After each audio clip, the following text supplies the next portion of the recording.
oficio, ¿ya? Ahora bien, tema 8 y tema 9 más vemos, voy a intentar ir al grano con esto, inicio del proceso penal. Ya les he dicho, a ver, hemos visto ahorita en este tema las formas de inicio, de 4 formas. Por favor, eso va a ser imperdonable que no sepan. El proceso penal inicia por denuncia, querella, informe policial y de oficio. Ya tienen que saber eso como es rezo. ¿Cuáles son los órganos de investigación? A ver, ¿por qué tocamos órganos de investigación en el inicio? El proceso penal en sus etapas, una vez se ha iniciado con el proceso, se abre lo que se llama etapa preliminar. Esta etapa preliminar tiene inicialmente la función o finalidad de que se investigue para imputar, ya para finalmente imputar. Y en esta pequeña investigación que se da, tenemos órganos. ¿Quiénes van a investigar? Órganos. Hay 3 órganos. El Ministerio Público, la Policía Nacional y el IDIF. ¿Ya? ¿Qué es lo que deben saber nocivamente del Ministerio Público? Que actúa como el director operativo en la investigación. ¿Ya? Y a ver, aquí van a decir ustedes, ya, o sea, es un director. ¿Y los otros qué son? La policía y el IDIF son los brazos operativos del Ministerio Público en la investigación.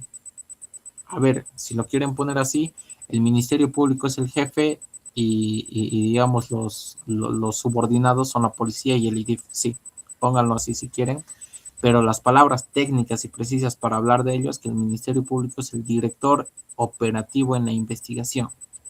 ¿Ya? En el apunte y en el libro hay un poco de lo que es historia, un poco de sus funciones, léanlo por favor. Igualmente hay principios con los cuales se maneja el Ministerio Público, léanlos por favor, son muy idénticos a los principios, derechos y garantías que tenemos en el tema número 6. ¿Cuál es la organización jerárquica? Esto igual les explico porque es algo que deben saber. Hay 5 tipos de fiscales, les cuento, ¿ya? El fiscal general del Estado, que es la cabeza del Ministerio Público, digámoslo, que en este momento es el señor Roger Mariaca. El fiscal departamental, que hay uno por cada departamento, son 9, en nuestro caso está el doctor Mauricio Nava. Hay una serie de fiscales superiores, que creo que estos ya se delimitan en cuanto a materias, perdón, más que en materias, en cuanto a provincias, en cuanto a espacios territoriales, y los fiscales de materia que sí, o sea, ya van por materia. Han debido escuchar ustedes. Hay fiscal especial en materia de género, fiscalía especializada en materia de corrupción, fiscalía especializada en materia de narcotráfico. Son una serie, son hartos. Ya, o sea, ni siquiera creo que hay un número determinado porque varía por departamento. Y finalmente, digamos, el grado más bajo dentro de lo que ya son los fiscales es el asistente. Lo que hay que saber en cuanto a estos 4 y a este sujeto es que el fiscal asistente brinda apoyo a los fiscales en materia y puede suplir en audiencias. En cambio, estos otros pueden realizar investigaciones. Aquí hay un error en la escritura por iniciativa propia. Ya, o sea, si un fiscal de materia quiere, él puede interponer de oficio. Si un fiscal superior quiere, puede interponer de oficio. Departamental y general pueden meter de oficio, el asistente no puede meter de oficio directamente. ¿Ya? Sobre las atribuciones, igual léanlo, por favor. Aquí se nos ha detallado bastante lo que es cada uno de los fiscales, lo que hace. Denle una leidita, por favor, eso sí les pido. Esto igual es sobre la denuncia y la querella. Esto sí, les voy a comentar. ¿Cuándo se desestima una denuncia? ¿Qué es desestimar? Es rechazar. Que no te lo acepten, no se admite. Es lo contrario a la admisión. Se admite o se desestima. Te van a denunciar, perdón, te van a desestimar una denuncia cuando el hecho es atípico, cuando se trata de un delito, por ejemplo, que lo estás metiendo en acción pública y es acción privada, o sea, en ese caso el mismo fiscal te dice, no tengo nada que ver, métalo directo al juzgado. Cuando no se cumple con requisitos, cuando no se presenta una relación clara de hechos, cuando no existen elementos de convicción. Hay casitos, estos últimos 3 sobre todo, les he dicho, que no se rechaza in limine, como nos dice la doctora Landívar, sino se da un plazo para subsanación, ¿ya? ¿Y qué pasa cuando se da el plazo de subsanación y no se subsana?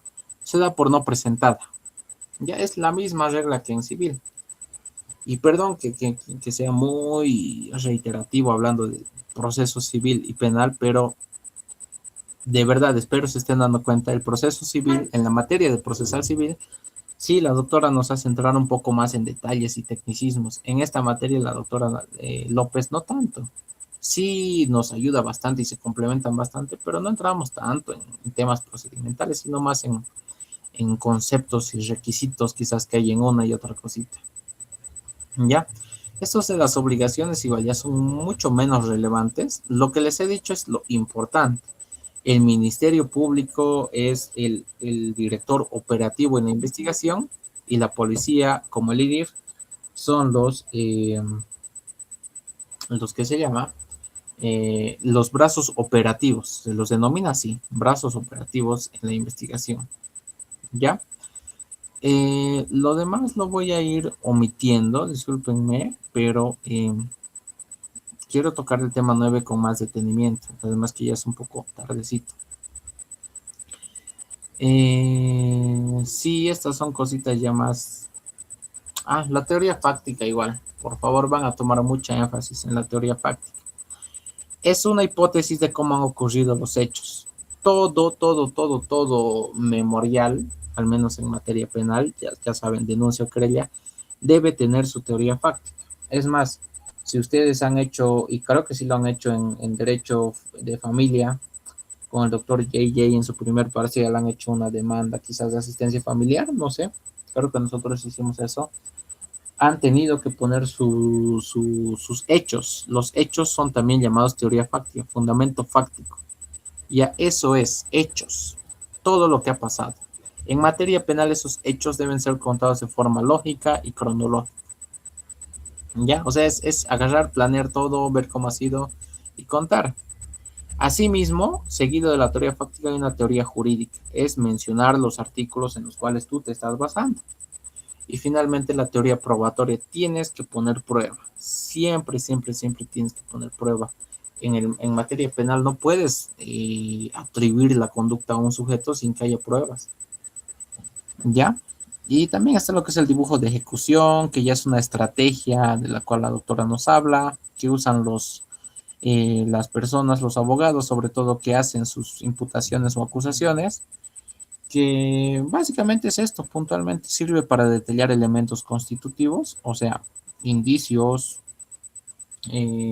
pruebas, si así quieren llamarlo, incluye detalle de todas las pruebas, evidencias, lo mismo, las personas vinculadas, o sea, peritos que van a intervenir, quizás testigos, y la incorporación de tareas pendientes.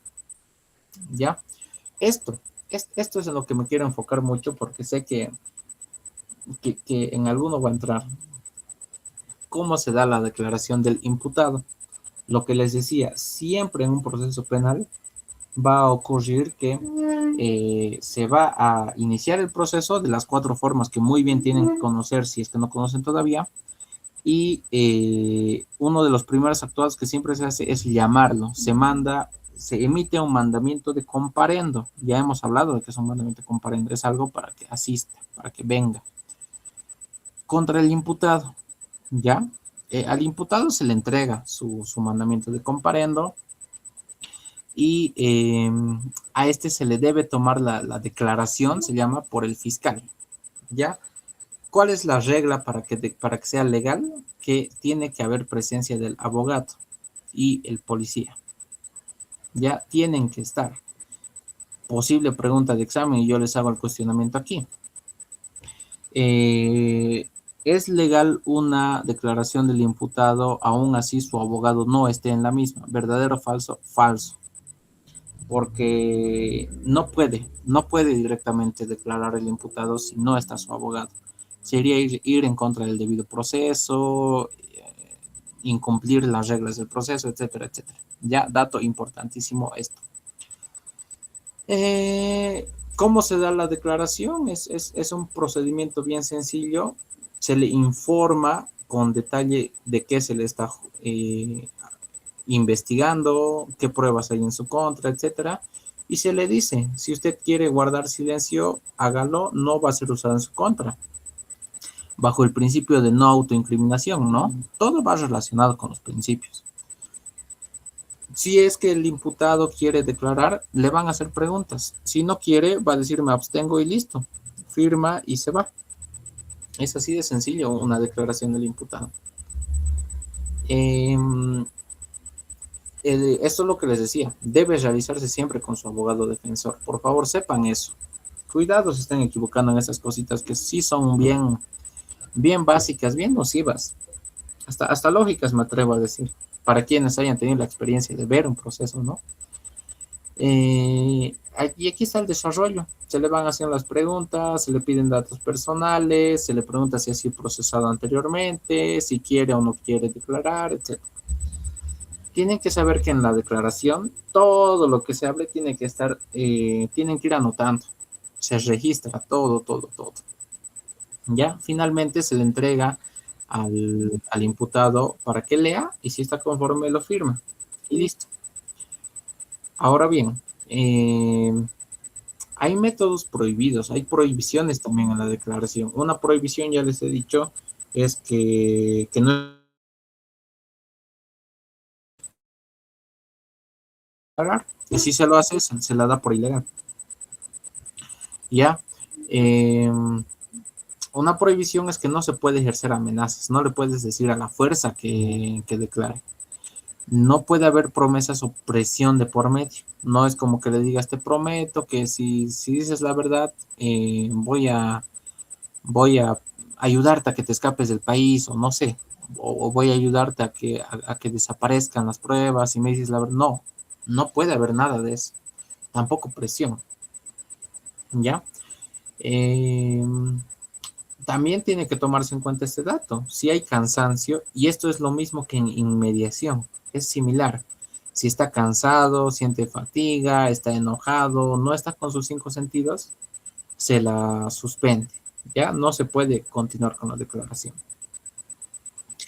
Hay la figura de la presentación espontánea.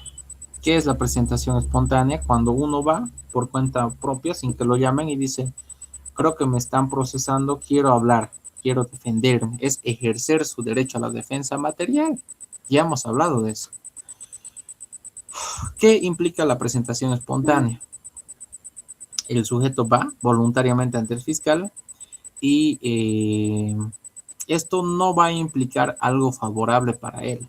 O sea, quien sea diría, yo voy a ir por mi cuenta y así voy a demostrar que no estoy obstaculizando, voy a demostrar que no hay peligro. No, en realidad eso dice expresamente aquí.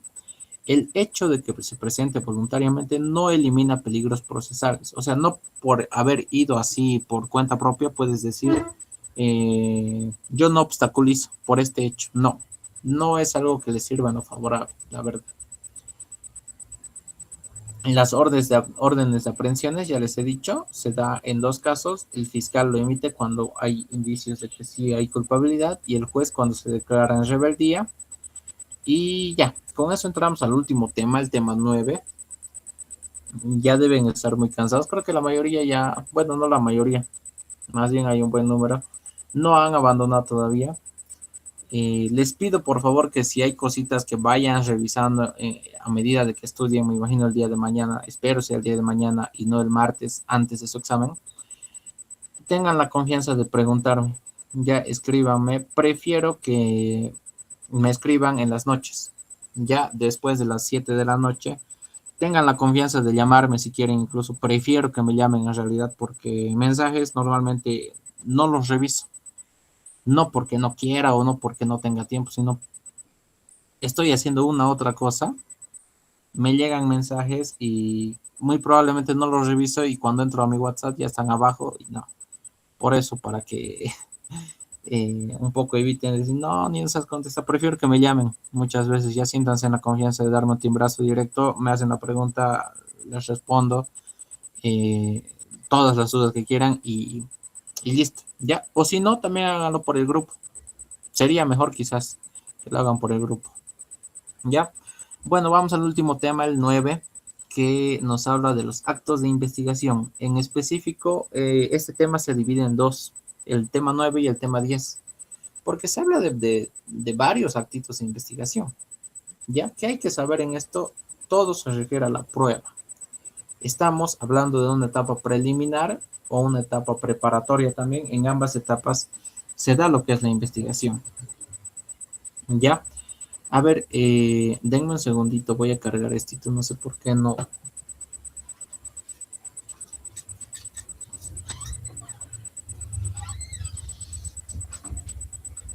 Ya, perdón, les decía entonces, todo se da en base a la prueba. ¿Ya? ¿Qué hay que conocer en cuanto a la prueba?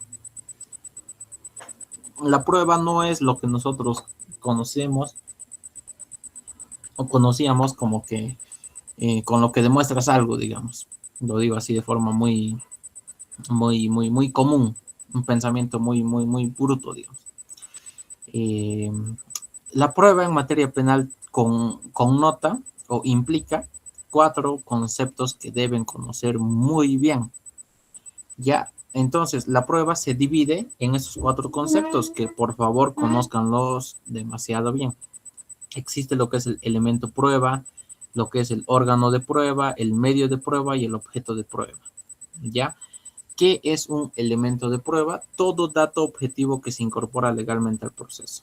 Ya, todo elemento. O sea, no sé qué docentes, más de un docente en la carrera siempre nos dice, nunca se define a la palabra con la misma palabra. O sea, si yo les digo elemento prueba, no sería lo más adecuado o entendible decir es el elemento que prueba algo. Digamos. O sea, estás definiendo con la misma palabra. Eh, por eso decimos que es todo dato objetivo, ya que se incorpora legalmente a un proceso.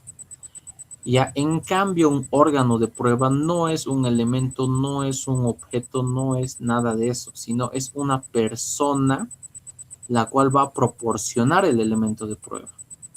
Ya, a ver, ¿y a qué se refiere esto? Hay elementos de prueba, como ser un cuchillo, y justamente ese es el dibujito que aquí tienen como referencia. Se ha hallado en el levantamiento del cadáver en el lugar de los hechos a un muerto y a su lado, o bueno, dentro de su vientre sigue el cuchillo con el cual lo han matado. Sacan el cuchillo, el policía es el que lo ha sacado y él es el que ha realizado su actita, digamos, de registro del lugar del hecho. Este policía que ha intervenido en el levantamiento del cadáver, en el registro del lugar del hecho, tiene que intervenir en el momento de que se dé el juicio, en el proceso penal. Él se llama órgano de prueba. Él habla, va, testifica, o sea, cuenta cómo ha sido y con esa testifical recién el elemento de prueba es admitido en el proceso. Ya por eso se dice órgano de prueba, porque tiene que intervenir para que haya la prueba. Un medio de prueba va a ser el artículo o la norma. Digamos, solo como ejemplo, bueno, y está aquí.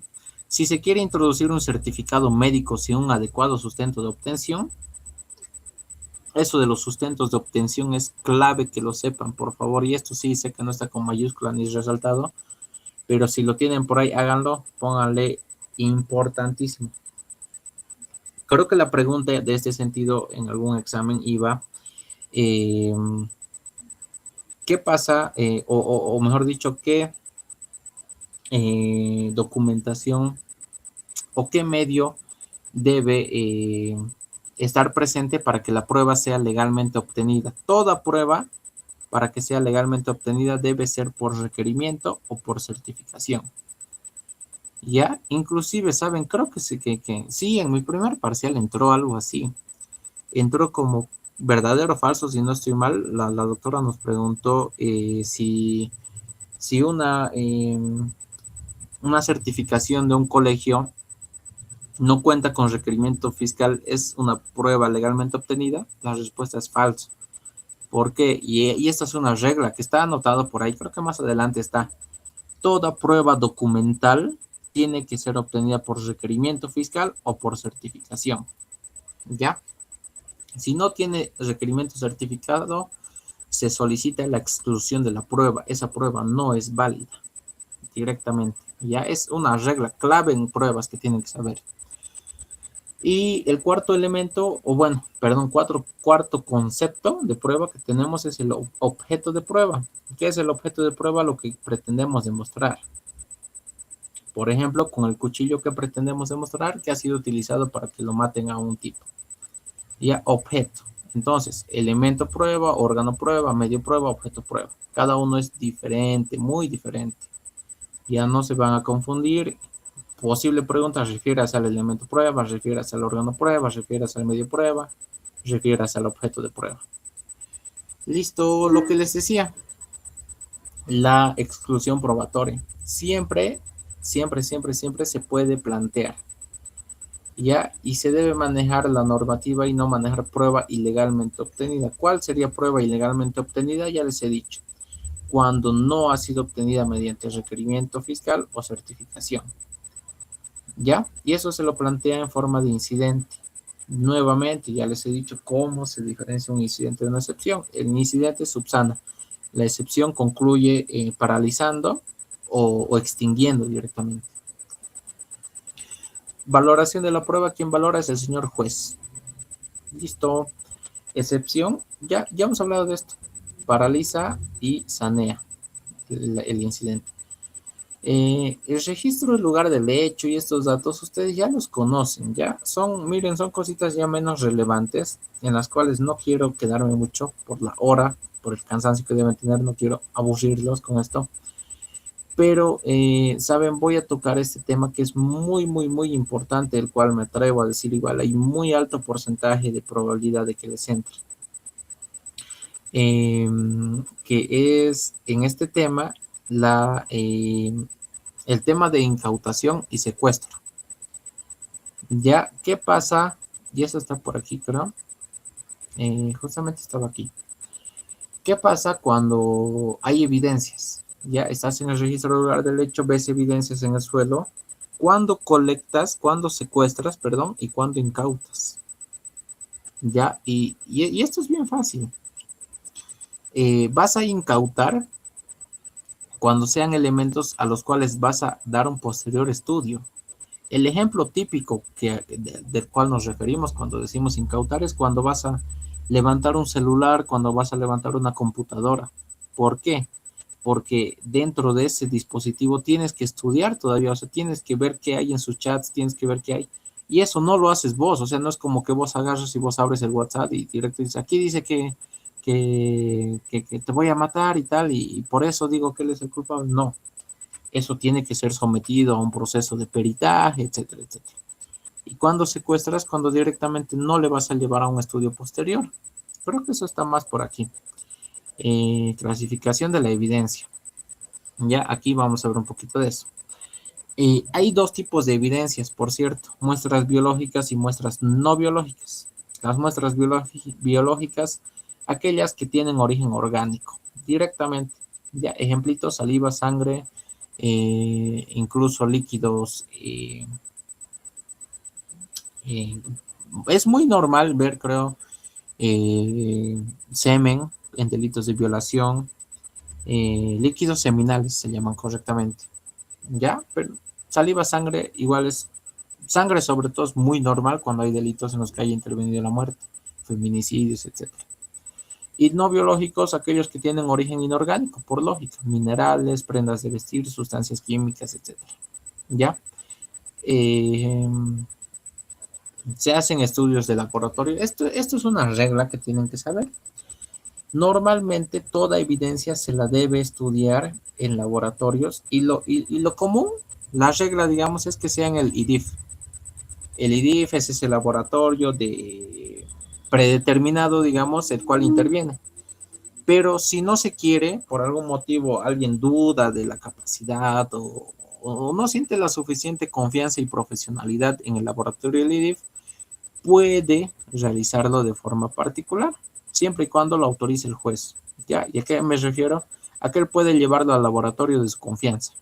Y en el laboratorio de su confianza pueden hacer el estudio, siempre y cuando, ojo, el juez lo autorice. No es como que puedes agarrar y puedes decir, no, el IDIF está de parte del Ministerio Público y yo no confío en el Ministerio Público porque a mí me están queriendo hacer perder. Y a ver, aquí aclaro en decirles algo que tienen saber muy bien para el proceso penal siempre.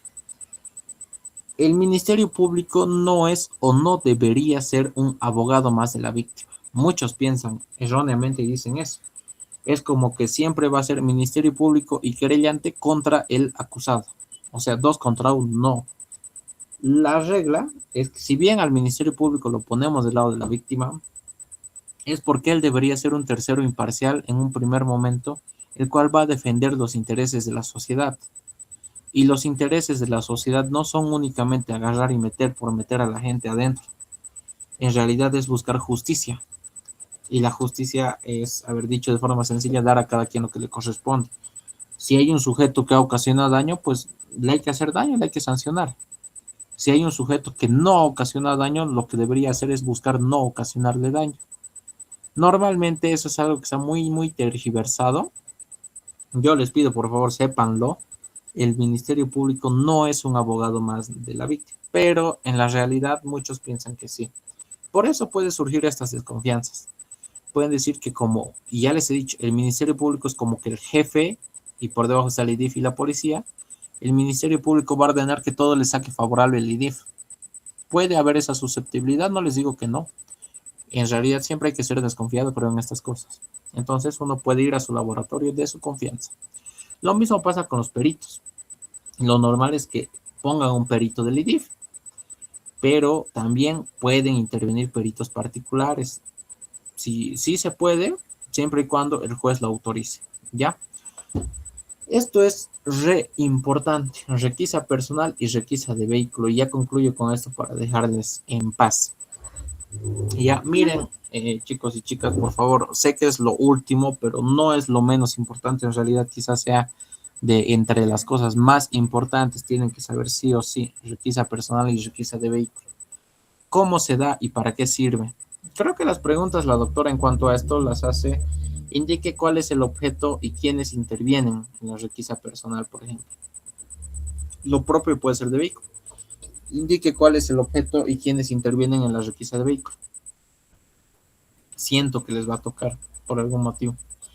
La requisa personal nos permite identificar si una persona tiene en su poder algunos objetos. Ese es el objeto de la requisa personal.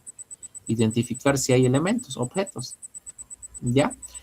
¿Y cómo se da? A ver, para que, bueno, ¿quiénes participan? Que es la segunda parte de la pregunta si les tocara. Sí o sí participa fiscal, sí o sí participan policías, el policía que le va a requisar, se llama requisar, el que le va a tocar. A ver, requisar es como cuando ustedes, por ejemplo, entran a las fiestas y ahí está el gorila del guardia que nos dice, por favor chicos aquí, y hay una chica que igual está de guardia, que dice chicas aquí, y empiezan a tocar, ver que en el cuerpo no estamos metiendo algún elemento con el cual queramos hacer quilombos. Entonces, eso es requisar. Ya, pero a ver, estoy hablando de una fiesta, es muy similar cuando lo hacen para una persona que está siendo sometida en un proceso penal. Ya, el fiscal sí o sí tiene que estar, tienen que estar los policías, y también eh, hay la regla de que si no, o bueno, si es un delito de narcotráfico, no es necesaria la presencia del fiscal. Esto es muy importante. O sea, si le ponen estas 3 cosas a esa pregunta que les decía, su respuesta está más que bien. Ya puede estar o puede no estar, no es que no necesita estar y listo, no. Es conveniente que esté, pero si no está, puede seguir adelante. ¿Ya? ¿Cuál es el procedimiento? Primeramente se le dice que ponga todo, bueno, se le explica, en todo actuado se le explica para qué se está haciendo. Luego se le da la opción de que él pueda sacar objetos y poner en la mesa. O sea, como que decir, a ver, todo lo que tienes, ponga en la mesa. Si no lo hace, se le pide que se vaya desvistiendo. Se lo deja así, como Adán, desnudo. Y si no lo hace, lo que el policía hace es cachar. Cachar es lo que les decía, requisar, lo que se hace en las fiestas. O sea, empiezan a agarrar y empiezan a tocar. La regla, y esto también por favor sépanlo muy bien, es lo mismo que en las fiestas. Si es una chica a la que se le está requisando, tiene que requisarle otra chica. Si es un chico, tiene que ser otro chico. En este caso son policías, ¿no? Si es una mujer, una policía. Si es un hombre, un policía. Ya, por favor, sépanlo muy bien. ¿Dónde se materializa esto? ¿Dónde es donde se plasma? ¿Dónde se registra? En un acta de requisa personal. Tiene que ser todo el detalle ahí. ¿Ya? Porfis. Y finalmente la requisa de vehículo es muy, muy similar. ¿Quiénes deben estar presentes? Fiscal, defensa, abogados. Y también en este caso hay la regla de narcotráfico. Si es delito de narcotráfico, puede realizarse sin que esté el fiscal. Únicamente en narcotráfico, por favor. Ya es la única excepción, no hay más excepciones. Ya, inclusive puede pedirse que participe un testigo para que un poquito ayude con el tema, no de tocar, sino de relatar qué hubiera pasado, etcétera. ¿Cuál es la finalidad en cuanto a la requisa de vehículos? Determinar si hay elementos de convicción en un vehículo, ¿ya? Y es muy similar, ya se pide que se abra el vehículo, el imputado lo puede hacer y si no quiere hacerlo, el policía lo hace directamente. Primero se pide a las buenas, si no se quiere a las buenas, digamos a las malas. Y ya, una vez se abre, directo se va revisando todo el vehículo, de adelante hacia atrás, debajo de los asientos, todo, todo, todo. ¿Ya? Y básicamente eso, se va haciendo un acta de todo lo que se encuentra, y si no se encuentra, pues se hace un acta de no se encontró nada, digamos. Y hay un tema, si se ha encontrado droga, se hace lo que se llama aspirado. Ya aspirado, o sea, se succiona. Eh, Siempre, siempre, siempre que haya requisa de vehículo, va a haber también requisa perdón, acta de secuestro, porque la finalidad de estos es obtener elementos. Ya no puedes, digamos, tú agarrar, abrir el vehículo, sacarte cosas y no tener un actita de secuestro. Tienes que tener acta de secuestro. ¿Ya? Y listo, con eso ya creo que les he tocado muy, muy, muy, muy resumir, sí, los últimos temas. Pero les he puntualizado lo que sí, créanme, es muy importante que sepan. Evidentemente se han de dar cuenta, es una materia que parece ser muy pesada, pero miren chicos y chicas, yo les digo, mañana es feriado.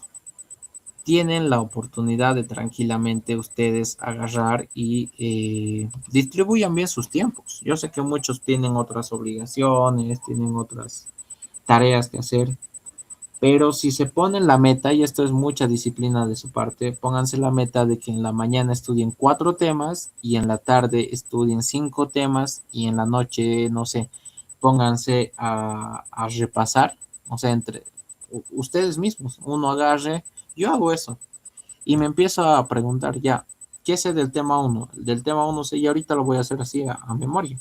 Sé que tengo que saber concepto de proceso, sé que tengo que saber concepto de derecho procesal, sé que tengo que saber objeto del proceso penal, finalidad del proceso penal, sé que las diferencias son 6, sé que luego de eso tengo que hablar de los sistemas inquisitivo, acusatorio mixto, sé que luego está la historia o sea, dense cuenta, estudien así, dense modos de estudio y sean disciplinados. Tienen mañana todo el día.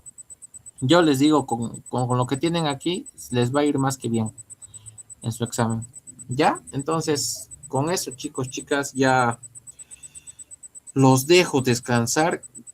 Ha estado matador para mí hablar 2 horas y 40 minutos de corrido, pero bueno, espero valga la pena para quienes lo sepan aprovechar, lo hagan. Y pues, listo, si no hubiera más preguntas ahora, ya hemos acabado la clase.